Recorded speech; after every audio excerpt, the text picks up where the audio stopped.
Chapter 6. To the Wagon of Kutaituchik.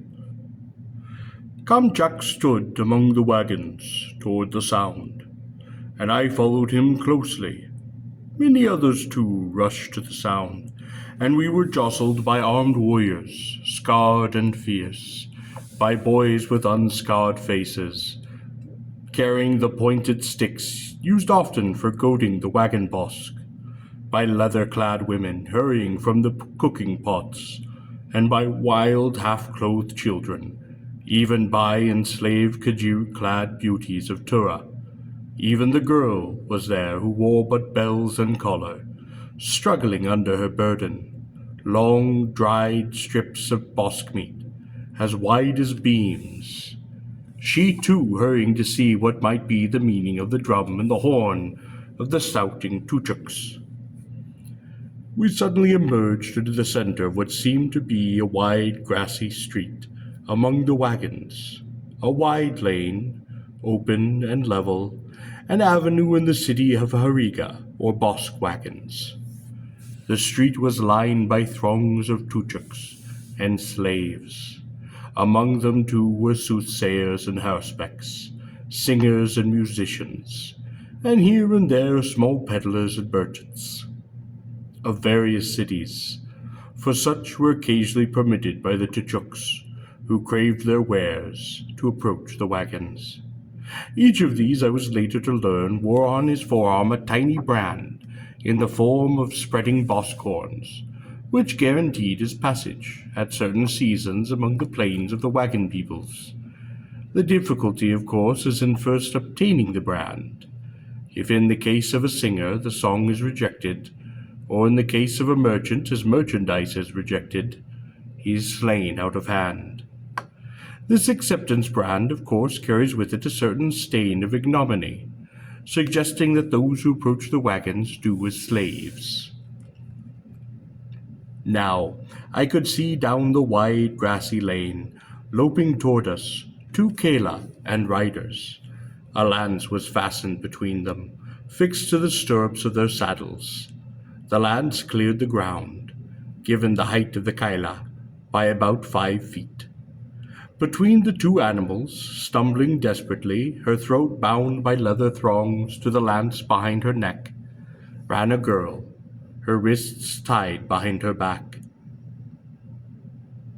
I was astonished, for this girl was dressed not as a Gorian, not as a girl of any of the cities of the counter-earth, nor as a peasant of the sartana fields of the vineyards, where the tar grapes are raised, not even as a girl of the fierce wagon peoples. Kamchak stepped up to the center of the grassy lane, lifted his hand, and the two riders, with their prize, reined in their mounts. I was dumbfounded. The girl stood grasping for breath, her body shaking and quivering, her knees slightly bent. She would have fallen except for the lance that kept her in place. She pulled weakly at the thongs that bound her wrists. Her eyes seemed glazed. She scarcely could look about her. Her clothing was stained with dust, and her hair hung loose and tangled. Her body was covered with a sparkling sheen of sweat. Her shoes had been removed and had been fastened about her neck. Her feet were bleeding. The shreds of yellow nylon stockings hung about her ankles. Her brief dress was torn by being dragged through brush. Kamchak, too, seemed surprised at the sight of the girl, for never had he seen one so peculiarly attired. He assumed, of course, from the brevity of her skirt, that she was slave. He was perhaps puzzled by the absence of a metal collar about her throat. There was, however, literally sewn about her neck, a thick, high leather collar. Kamchak went to her and took her head in his hands. She lifted her head, and seeing the wild, fearsome, scarred face that stared into hers, she suddenly screamed hysterically and tried to jerk and tear herself away, but the lance held her in place. She kept shaking her head and whimpering.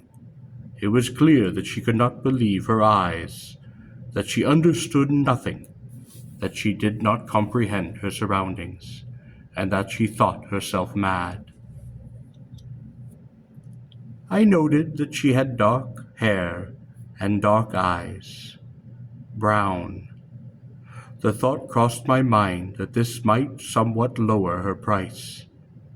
She wore a simple yellow shift with narrow orange stripes, of what once had been crisp Oxford cloth. It had long sleeves with cuffs, and a button-down collar, not unlike a man's shirt. It was now, of course, torn and soiled, yet she was not an unpleasing wench to look at, slim, well-ankled, and lithe. On the Korean block she would bring a good price. She gave a little cry as Kamchak jerked the shoes from about her neck. He threw them to me. They were orange, of finely tooled leather, with a buckle. They had heels a bit more than an inch high. There was also lettering in the shoe, but the script and words would have been unfamiliar to Koreans. It was English. The girl struggled to speak.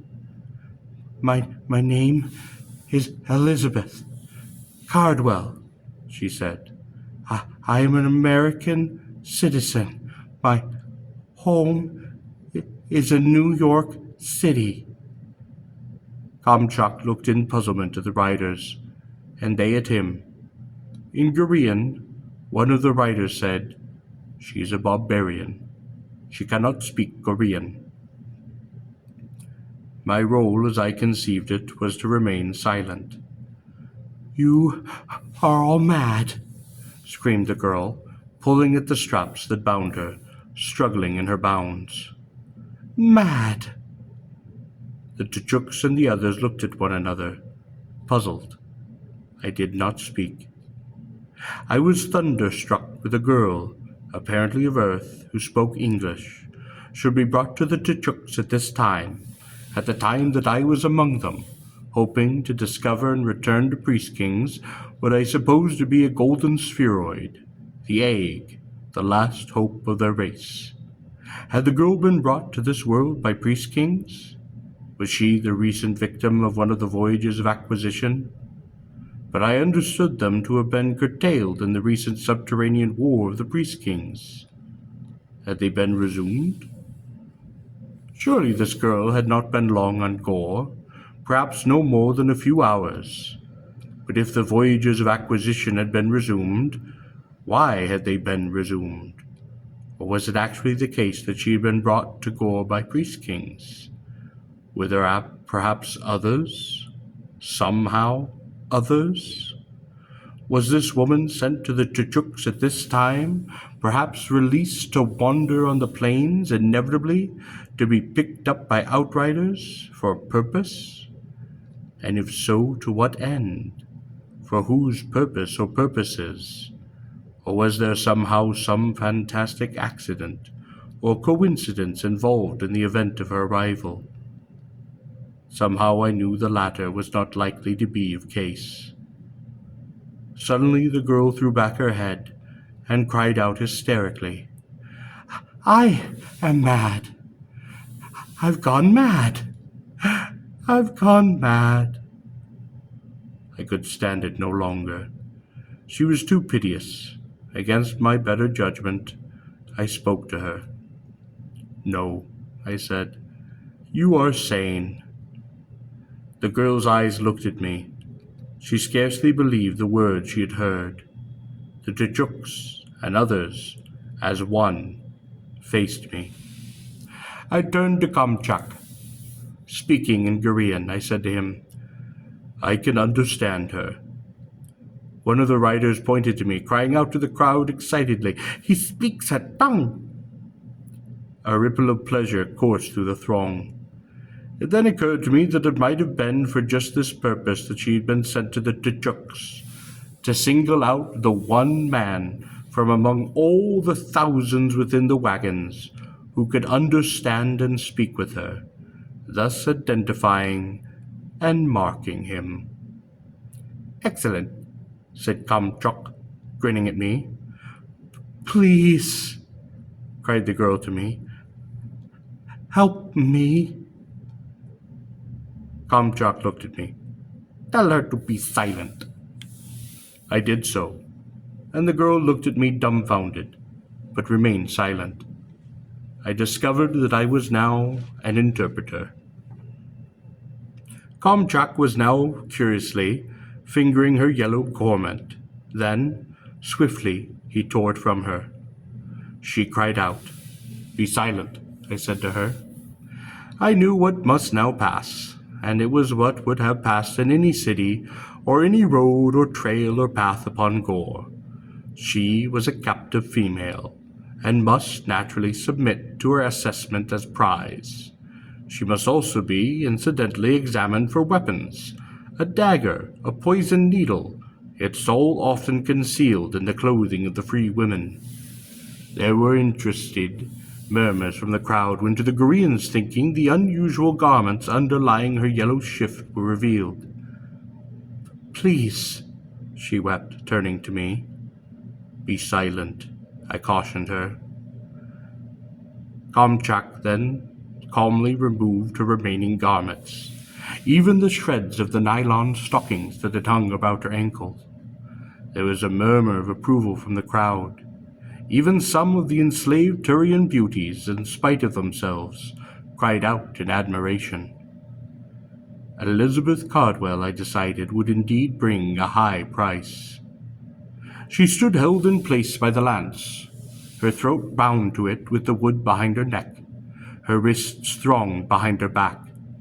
Other than her bonds, she now wore only the thick leather collar which had been sewn about her neck.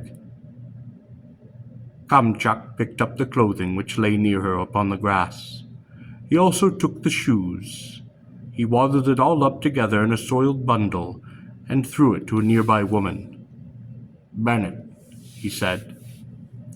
The bound girl watched helplessly as the woman carried her clothing, all that she had of her old world, to a cooking fire some yards away near the edge of the wagons. The crowd had opened a passage, for the woman and the girl saw the clothing cast upon the open fire. No, no, she screamed, no! Then she tried once more to free herself. Tell her, said Kamchak, that she must learn Korean quickly, that she will be slain if she does not. I translated this for the girl. She shook her head wildly. Tell them my name is Elizabeth Cardwell, she said. I don't know where I am, or how I got here.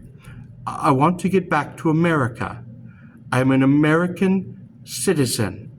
My home is in New York City. Take me back there. I'll pay you anything.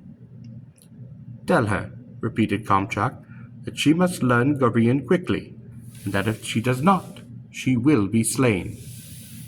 I translated this once more for the girl. I will pay you anything, she pleaded. Anything. You have nothing, I informed her, and she blushed. Further, I said, we do not have the means of returning you to your home. Why not? She demanded. Have you not, I pressed, noted the difference in the gravitational field of this place? Have you not noted the slight difference in the appearance of the sun? That's not true, she screamed. This is not Earth, I told her. This is Gor. Another Earth, perhaps, but it is not yours. I looked at her fixedly. She must understand. You are on another planet. She closed her eyes and moaned. I know, she said. I know. I know, but how? How? I do not know the answer to that question, I said. I did not tell her that I was incidentally keenly interested, also for my own reasons, in learning the answer to that question. Kamchak seemed impatient. What does she say? He asked. She's naturally disturbed, I said. She wishes to return to her city. What is her city? Asked Kamchak.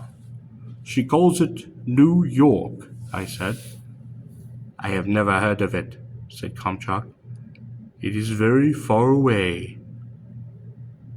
How is it that you speak her language? He asked. I once lived in lands where her language was spoken, I said. Is there grass for the bosk in her lands? Asked Kamchak. Yes, but they are far away. Farther than Thentis? Oh, yes, I said. Farther even than the islands of Kos and Tyros? Yes, I said. Kamchak let out a low whistle. That is far, he said. I smiled. It is too far to take the bosk, I said. Kamchak grinned at me. One of the warriors on the Kaila spoke. She was with no one, he said. We searched. She was with no one. Kamchak nodded at me and then to the girl. Were you alone? I asked. The girl nodded weakly. She says she was alone, I told Kamchak. How come she here? Asked Kamchak. I translated his question and the girl looked at me. She then closed her eyes and shook her head, terrified. I don't know, she said. She says that she does not know, I told Kamchak. It is strange. But we will question her further later. She signaled to a boy who carried a skin of Kalana wine over his shoulder. He took the skin of the wine from the boy, bit out the horn plug. He then, with the wineskin on his shoulder, held back the head of Elizabeth Cardwell. With one hand and with the other shoved the bone nozzle of the skin between her teeth.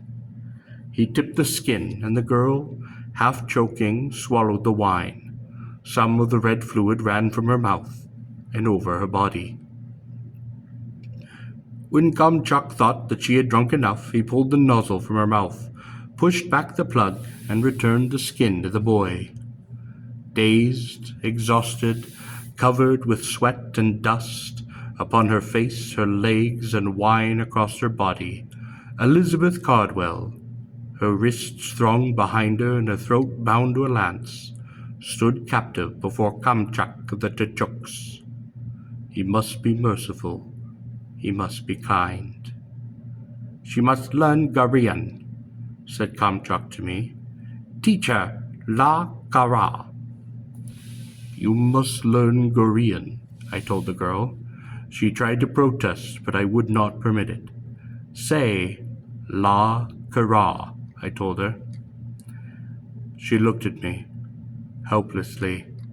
Then she repeated slowly, La Kajira. Again, I commanded. La Kajira, said the girl clearly. La Kajira. Elizabeth Cardwell had learned her first Korean. What does it mean? It means, I told her softly, I am a slave girl. No, she screamed. No, no, no.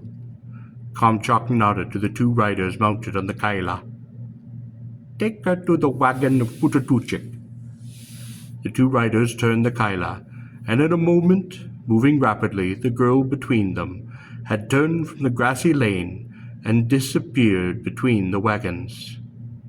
Kamchak and I regarded one another. Did you note the collar she wore? I asked. He did not seem to show much interest in the high, thick leather collar that the girl had had sewn about her neck. Of course, he said. I myself, I said, have never seen such a collar. It is a message collar, said Kamchak. Inside the leather, sewn within, there will be a message. My look of amazement must have amused him, for he laughed at me. Come, he said, let us go to the Wagon of Kutaituchik.